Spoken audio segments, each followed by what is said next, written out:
বলছি, আমার শিক্ষকদের প্রতি যদি কোনো অত্যাচার হয় আমি এই মাঠ পাবো না, জীবন নিবেন নিয়ে নেন। আমরা প্রতিনিধি টিম যেতে চাচ্ছি, আমরা আশা পর্যন্ত শিক্ষকের স্টে করবে, আপনারা বসবে, আপনারা দেখবেন। এই প্রমিস করলে আমরা যাবো। আমার শিক্ষককে দেখাতে আপনাদের, আমার শিক্ষককে দেখাতে আপনাদের, আমরা আশা পর্যন্ত আমার শিক্ষকের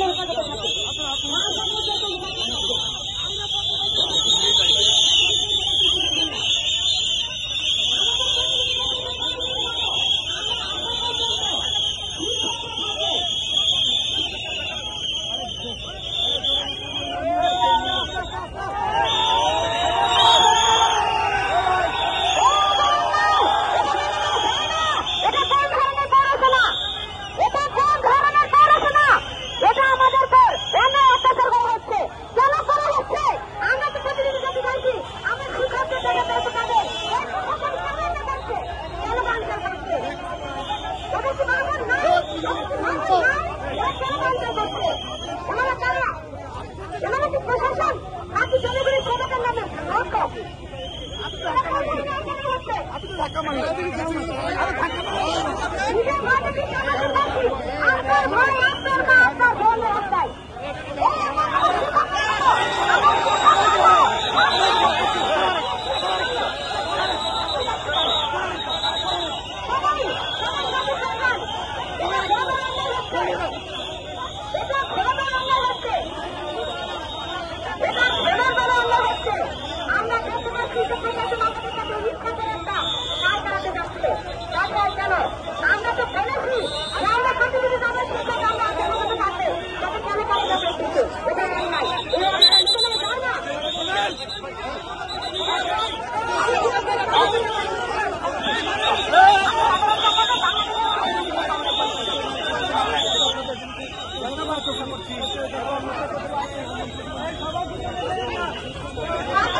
ওদের দাবি দেওয়া নিয়ে ওরা আছে, দাবি দেওয়া থাকতেই পারে।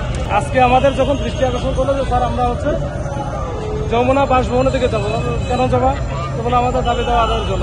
ওইখানে যাওয়া যাবে না, তোমরা থাকো, তোমরা একটা কাজ করো, এটা প্রতিনিধি দাও, দল আমি পাঠাই, তাহলে তোমরা তোমাদের মেসেজটা জায়গার মতো যেন পৌঁছাতে পারো। এটা সমাজ কল্যাণ মন্ত্রণালয় আন্ডারে পড়ছে, আমরা সমাজ কল্যাণ মন্ত্রণালয়ে পাঠাই দেবো। ওরা দিল আমাকে 9 জনের নাম দিচ্ছে, ঠিক আছে, 9 জন ঠিক আছে। এরপরে দেখি হুট করে তারা চলে গেল, ওইখানে কোনোভাবে কথা শোনা না, 2 রাস্তায় বন্ধ, নিজেদের আছে, যেটা অল্প কিছু লোকজন এখন এক রাস্তার এক পাশে বন্ধ করলে তাও হয়, এখানে 2 রাস্তা পুরোপুরি বন্ধ করছে, আপনারা সবাই দেখছেন। এটার পরে আমরা কি করবো, আমরা আস্তে আস্তে তাদেরকে অনেক বোঝানোর চেষ্টা করলাম।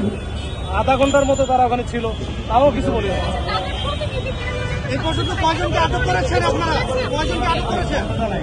ভাই একটা করে একটা বলি, মানে তাদেরকে যেটা আমরা বলেছিলাম যে তোমরা প্রতিনিধি হিসেবে যাও, তোমাদের কথা বলো, কিন্তু পরে এসে ওরা তো প্রতিবন্ধী যাবে না, ওরা ওখানেই বলছে।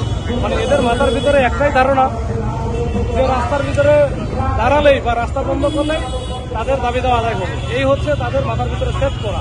এখান থেকে কেউ বেরোতে পারতেছে না। আমি বলছি যে এটা তোমরা কথা বলতে হবে, আলোচনা করতে হবে।